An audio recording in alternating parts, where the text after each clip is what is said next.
got to be an overcomer. He who quits first loses. Welcome to Brand Talk with Rachel and Drew. I'm Drew. Rachel is in the corner watching this interview that we're about to do. I want to introduce a living legend, Mr. Gordon Sheely, the one and only. I'm living the legend. Living the legend, sir. Yeah, so this is going to be a fun episode. We're just going to talk about Rachel the whole time. Would you like to tell everyone who you are, sir? I am the inspiration behind the genius. Yes. The movement, the icon. That's right. The never say die. He's an icon. Yeah, it won't quit. It's a never quit person. Yeah. So Gordon is... She's a gift that keeps on giving. Rachel? Oh, yeah. Oh, yeah. Yeah. And then, but Gordon is Rachel's grandfather. Really raised her, didn't you? Pretty much. Yeah. Yeah. I'm excited to talk because I've heard some stories and she doesn't have a microphone, so she can't jump in here. So we can just talk about, let's do it. We just get down to the facts and the truth. Yes. So I want to discuss a particular. I have a lot. I have a lot we can discuss. Okay. So you mean I got to tell the truth? Yeah, we just let him know. Right. Let him know the challenge of Rachel McDonald primarily. Okay, so. All right, guys, real quick. If you're a salon owner who's tired of grinding behind the chair with nothing to show for it but a sore back and an inconsistent bank account, you need to BYOB, build your own brand. This is our signature program helping salon owners all across the country launch their own private label hair extension line under your name with your profit margins and your rules. It's not just about services. It's about creating an actual brand that can sell while you sleep. Our students are launching their own Shopify stores, wholesaling to local stylists, and finally stepping into the CEO seat without having to reinvent the wheel. We're literally handing you the playbook. Branding, fulfillment, marketing, legal, all of it. If you've got the hustle, we've got the system. Click the link in the description below to book a discovery call with our team. Let's build a business that works for you and not the other way around. BYOB, because doing hair should be because you want to, not because you have to. I heard of a story, and I would love for you to elaborate on the story about her being involved in her cars being towed, and there's some things that happened on this day. I'm just gonna let you take it away. So what happened there? Why was she in trouble again? Well, she really wasn't supposed to be in trouble. The person that was in trouble was the tow truck driver, because there happened to be a situation where this guy was going to haul her car off. And he had pulled it up on the flatbed. What did she do? She was just parked in a spot that this guy figured he could grab the car and go make some money off of it. And she saw that, and that was her car. And she says no with great determination at times. And she said to this guy, "No, put my car down. That's my car." And the guy was going, I mean, he didn't realize that if it had been a fight, the guy wouldn't have had a chance. But so anyhow, she goes over to her car, which is already on the flatbed, and she gets up and gets in it, turns it on, and backs it off. Off the flatbed. That's right. Wow. And backs it off of there because she doesn't know how to say no to, it's going to happen. If she's got it in her mind, it'll happen. Do you recall the damage done to the vehicle? No, I just kind of, I kind of heard that it wasn't much. Yeah. She didn't bounce it out of space to where, she didn't didn't lose any parts to the car or anything like that. Gotcha. So she was illegally parked, and legally got towed, and then illegally drove off the flatbed. Pretty close. And stuck the landing. That's right. That's right. Looked like Nadia Comaneci out there. Yeah. So what happened? Like, do you know? I guess she just drove off. Did she just leave him and gone? Yeah, because she was gone. The guy was left with his eyes wide open, and she was, and then he probably figured out he didn't want to tangle with her. So no, that's got to be in a book as somewhere on what. Never give up. Yeah, that's going to be a subtopic on the trainer's guide to towing occupations. Right. So we got that. There's so much to discuss. There's so many things. What was Rachel like as a kid? What was Rachel like, coming up, in the early teenagers, the adolescent period? I hate to admit it, but I'm partially responsible. I have to admit that I was responsible because I'd never told her there was anything she couldn't do. I don't mean that not permission-wise, that she couldn't accomplish. And she began to believe that, and so she stuck to it. And so whatever she put her mind says, I can do this, it was going to happen. So she had that extraordinary determination. Still does, as a matter of fact. Still does. Still does. That's stuck. Don't say I can't do this. You know, I mean, you might know that pretty well. Oh yeah, we don't even around here, around these parts, like really, like I can't. As cheesy as that sounds, but that doesn't. You don't hear that a lot around here. It's more like how do we figure it out? You know? Yeah. Well, that's great. Yeah, she's not hard-headed for the sake of being hard-headed, you know, but she's determined. One of the most determined individuals I've ever created. Yeah, I even want to back it up even further. The legend goes that you were born on the side of the road in a snowstorm. Is that? Well, I don't know that I followed my mom, me intact, wound up following a snowplow into a legendary storm in Nebraska and snowstorm. And so, again, that's kind of country hard work attitude, folks. That's the way life was. It wasn't. There were no easy roads. You know, you had to go get there, had to do it, and so here I came. Oh, that's why you're in Brooks for bonding over Nebraska. That's right. Okay, I'm catching up. Yeah. Got it. Nebraska. So are you born in the car? No, it made it. The car followed the snowplow. Okay. We made it to the hospital. And so but it was one of the legendary storms. So nobody was going to give up on that route. So, yeah. So you had to follow the snowplow to get to the hospital. That's right. That'd have been stressful. That'd have been a day. You know, what day was that? December 22nd, 1945. Man, A while December. back, as we say. The arrival of Gordon Sheely. The eagle has landed. The eagle has landed. Maybe the turkey. I'm not sure which. That was great. So you're born. What was it like? I mean, I guess you're young, but To be born? What year did you start? Yeah, what was it like to be born? It's all that squeezing and pushing. Let me out of here. It was gross. There. So, I mean, what was it like in the 40s? Like, do you recall, like, your first memories were, I guess you'd have been 3, 4, 5 in the late 40s. Like, what was it like then? Well, it depends on where you were, I'm sure. And in my case, until I came down to the big city of Houston, the country back roads of Nebraska were just a bunch of hard-working people. I mean, there was an ethic that just kind of came along with whatever you were doing. And it was a family and church little community, 180 people, 180, including dogs and cats, you know, in a great little typical Midwestern Nebraska.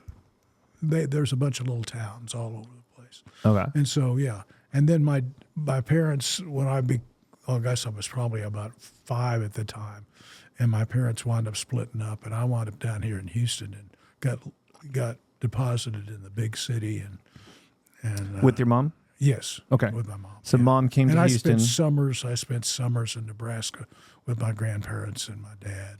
Okay. Back and forth. You know, not a lot unusual to the things that people overcome. Mm-hmm. You got to be an overcomer, or if you give up, you know, if you quit, he who quits first loses. Yeah, yeah. Or second place is the first loser. That's right. Yeah. There's so what did your mother do for work? Well, my mom was in the beauty business. Yeah, she cut and colored, and you know, she did hair. She is one of the pioneers of the business, and her sister, they pioneered the beauty business here in Houston.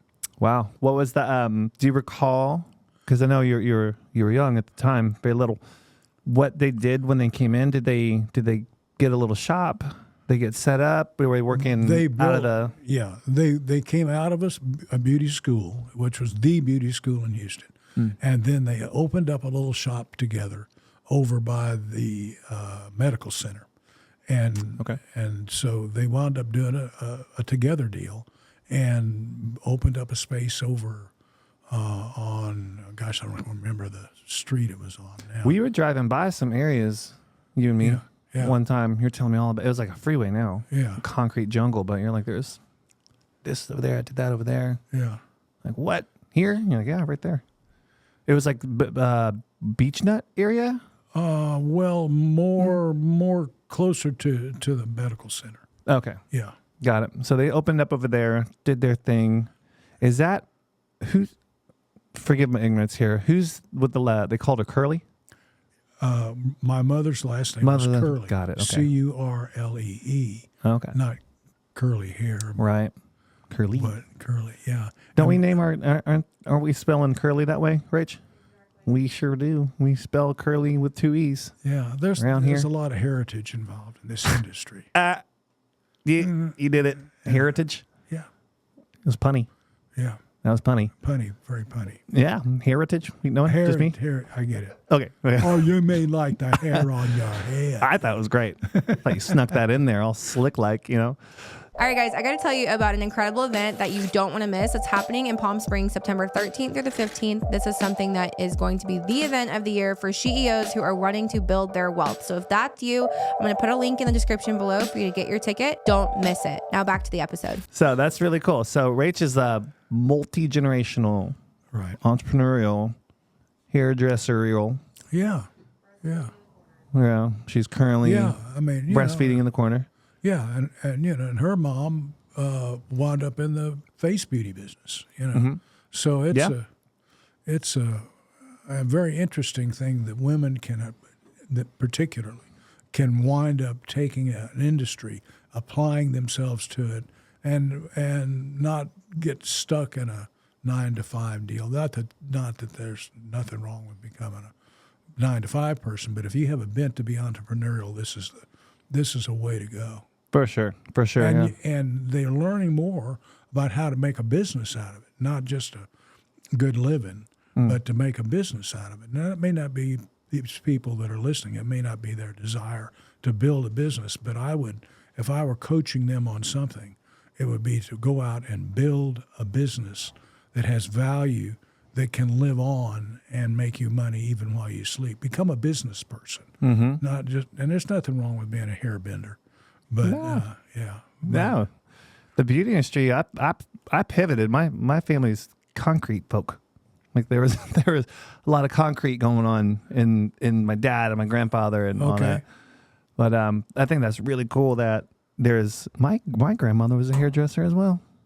So I guess maybe I'm still on track here. I had a great grandmother and my grandmother were in the beauty industry on Glen Rose, Texas. Wow. Shout out to Glen Rose. Tumbleweed goes by. Actually, it's pretty up and coming now, but a lot of beauty stuff going on. My nanny was a wild one. She was like 7 foot tall, apparently. Wore like really loud colors, like yellows, and then had the fro and then the big glasses and smoked. Like she was that hairdresser. So interesting enough. So, You mean you can be creative? She had an opportunity to let it be. Oh, she was out there. Make it happen and let it be. out there. Yeah. But I thought it was normal coming up because I was 5, but thinking back, she's wild. Nanny and Papa George. So that was in Glen Rose. Well, rely upon those for people who are looking at this. Rely upon your heritage, and build on it. Take it and be proud of it, because that's how you maintain something. You'll see it through when the times are tough. You don't quit. You and I are both martial artists, and one of the things that you realize is he who quits first loses. Yeah. And so you don't have any quitter in you. It's a good place to build if you want to build a family of non-quitters. Well, that's a good business to put yourself in. Man, we got a lot of leaders around here. My 2-year-old's bossing me around.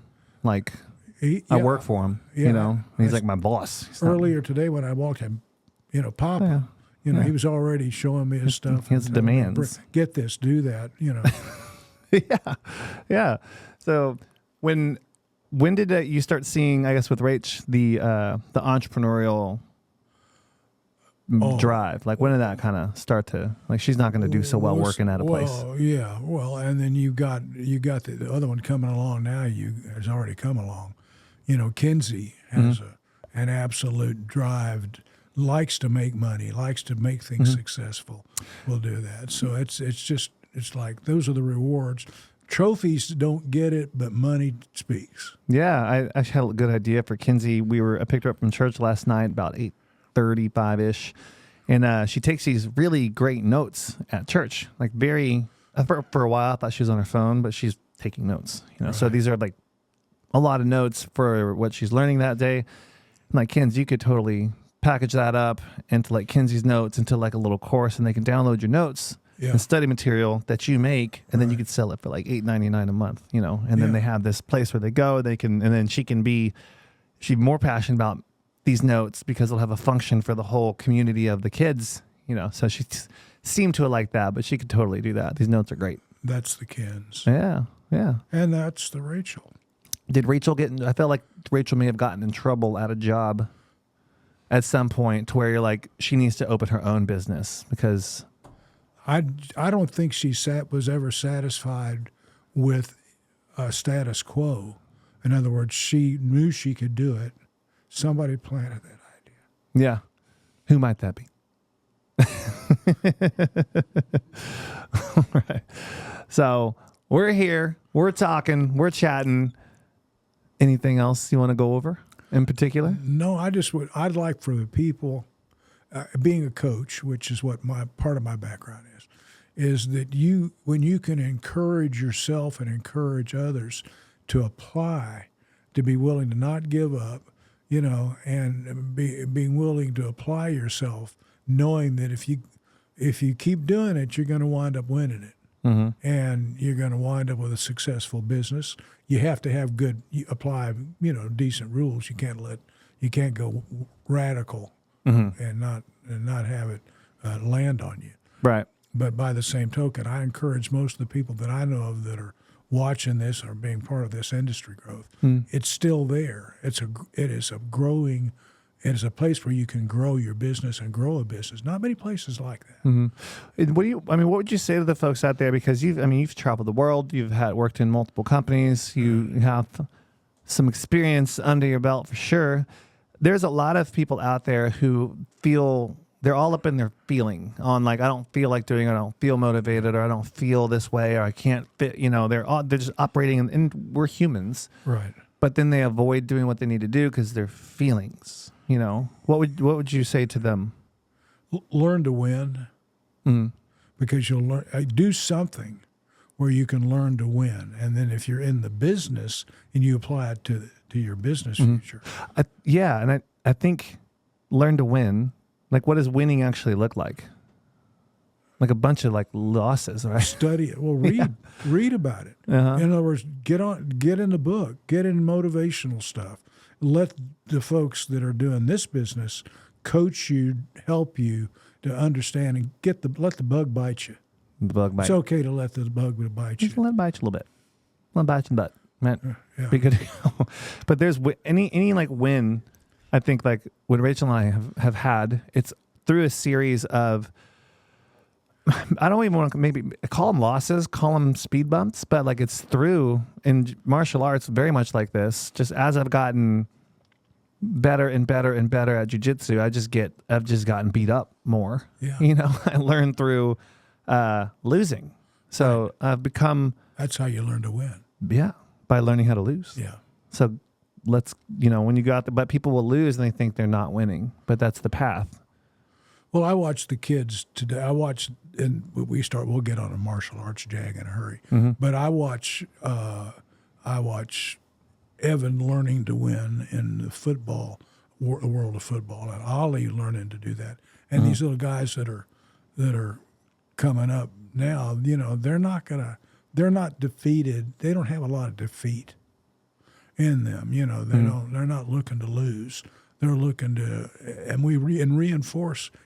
You're reinforcing them. You're reinforcing yourself, and you're reinforcing the people that have trusted you guys with their coaching. You're coaching them in a business, and and they need to be the student and have some confidence in the confidence you put in them. And if they'll take advantage of that, they'll be a winner. But they don't go out there having an Eeyore attitude. Eeyore is not going to make it. A lot of Eeyores out there, Papa. That's right. A lot of them. A lot of them. Womp womp. Yeah. Yeah.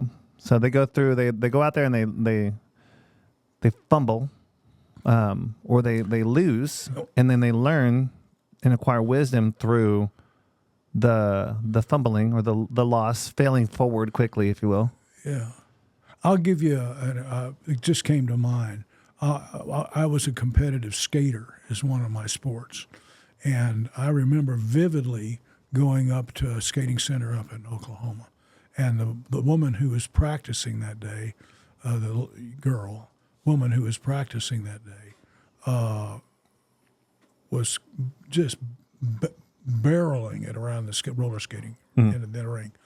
And she'd go up she was accomplishing a particular job, working on a particular job. She'd go up in the air and you could hear the sound of her hitting her body, missing that jump and hitting boom, boom, boom on the surface. She popped right back up, got out there and started trying, even going faster to make it, because she wanted to carry this jump in the air halfway across the back of the skating center. And her name is Carolyn Slager. But Carolyn, she shook her head and get right back up and go, and finally she, about after 5 crashes, she wound up boom, hitting the most beautiful landing and carrying this thing halfway across. I watched that day at her, and I thought, that's a lesson in that, and that is that if you will go out there and not be afraid to hit the deck and not be timid, and having coached kids at different levels of timidity, you're going to win. And the same is going to happen in this beauty business. You got to go out there and not be timid. You can be wise, not be stupid, but you can also go out there and not worry about it. It's like in sales. The more crashes you got, the closer you are to a successful sale. Yeah, I think a lot of people are worried about doing the wrong thing. Like even if you do the wrong thing, then you'll acquire you won't stumble over your own. Like, who's going to not get experience and nail it the first time? Like, no one does that. I can tell you how many hundreds of, particular in that industry, skating jumps I had to do. I'd be at the rink at 3 o'clock in the afternoon, and I wouldn't come home until 9 o'clock after that night. And how many times somebody said to me, I asked him, how did you do today? He said, well, I only fell once. I said, you didn't do very well. Weren't trying. You weren't trying enough because you weren't doing very well. Because if you're going to crash if you try it. And so, but in the business of what you're trying to tell people here is don't give up, have a single purpose, get out there and keep plugging or keep slugging, and that's, maybe it's not true in all businesses, but the ones that they've chosen, they're going to be very happy with themselves and very successful, and they'll have something to pass on to their kids if they're willing to fall down. First thing you got to learn how to do is fall down. Mm-hmm. Yeah, and you'll get back up and you'll fall again. That's right. And again, but when you land it, having carried it all the way across the back of it, it makes all the losses meaningful. But if you quit, you quit. Yeah, don't be afraid. Go for it. Cool. Well, we appreciate having you in here today. I know it's pretty cool for everybody. Yeah, it was a surprise, but I'm loving it. Hey, we'll do it again. Yes, sir. Cool. Well, thanks for watching, guys. That's going to be a wrap with Papa. We call him Papa. His name is Gordon Sheely. Yes, Rachel. Papa's going to be in Palm Springs. Oh, Papa's going to be in Palm Springs. Did you know? Are we going right now? We're going to go right now. We're going to take the helicopter. We're going. Yeah, Papa will be in Palm Springs. So come hang out with us. We're going to be doing a deep dive into business, sales, marketing, acquisition, you name it, everything that you need to know.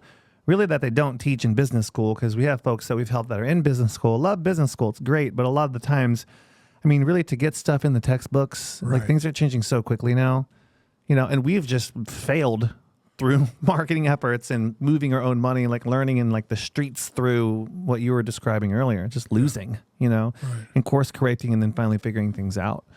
which we're always trying to figure things out, and things are always breaking. And they typically break all at the same time, like our vehicles right now. Like you think you get a new vehicle, like it doesn't break. They do break also. Anywho, that's another show. But thanks for watching. We'll see you in California. Come say hi to Papa. Come say hi to me and Rachel. We'd love to meet you. We look forward to it. That's right. Thanks, everybody.